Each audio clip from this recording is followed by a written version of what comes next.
Laissez-moi vous emmener en voyage, à travers les océans et les siècles, vers l'histoire d'un homme qui a tissé deux mondes avec ses mots et sa vision.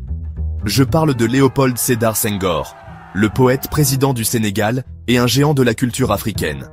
Né en 1906 dans le village côtier de Joal, Senghor a grandi dans un tourbillon d'influence, une mère ancrée dans les traditions sérères, un père à l'esprit de commerçant et une dévotion à la foi catholique.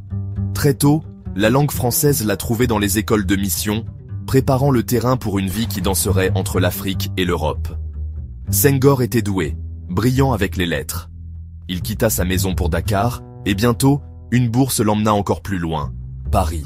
Imaginez, arrivé à Paris en 1928, un jeune homme du Sénégal marchant dans les couloirs de Louis le Grand et de la Sorbonne.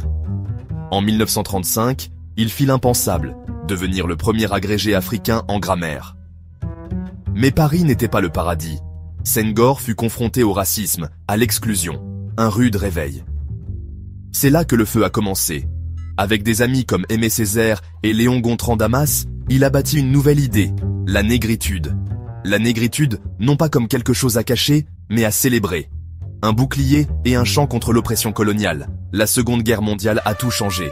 Senghor fut mobilisé, capturé et passa 18 mois dans un camp de prisonniers de guerre. Il survécut et revint encore plus déterminé à donner une voix à l'Afrique. Il enseigna, il écrivit, une poésie qui pulsait au rythme des battements de cœur de l'Afrique. Il entra en politique, devint député du Sénégal à l'Assemblée nationale française. Mais Senghor voulait plus qu'un siège dans le Parlement d'un autre. Il voulait l'autonomie pour l'Afrique. Alors que le Sénégal approchait de l'indépendance, il défendit l'unité, tenta de construire une fédération avec le Mali. Cela ne dura pas, mais en 1960, le Sénégal se tint seul, et Senghor devint son premier président. Pendant 20 ans, il dirigea, toujours avec une âme de poète. Il croyait en l'humanisme africain, en l'éducation, la culture, et à maintenir la tradition vivante, même si la nation se modernisait. Les critiques dénoncèrent son régime de parti unique, son contrôle. Mais le moment venu, il fit ce que peu firent, il démissionna pacifiquement. En 1983, Senghor devint le premier Africain à entrer à l'Académie française. Il partagea son temps entre l'écriture et la diffusion de son message, un appel au métissage culturel, au dialogue, pour ce qu'il nomma la civilisation de l'universel. Il n'était pas seulement un président qui écrivait des poèmes, il était un poète qui présidait, avec amour pour l'Afrique, pour la liberté, pour la mémoire et pour la douleur de l'exil.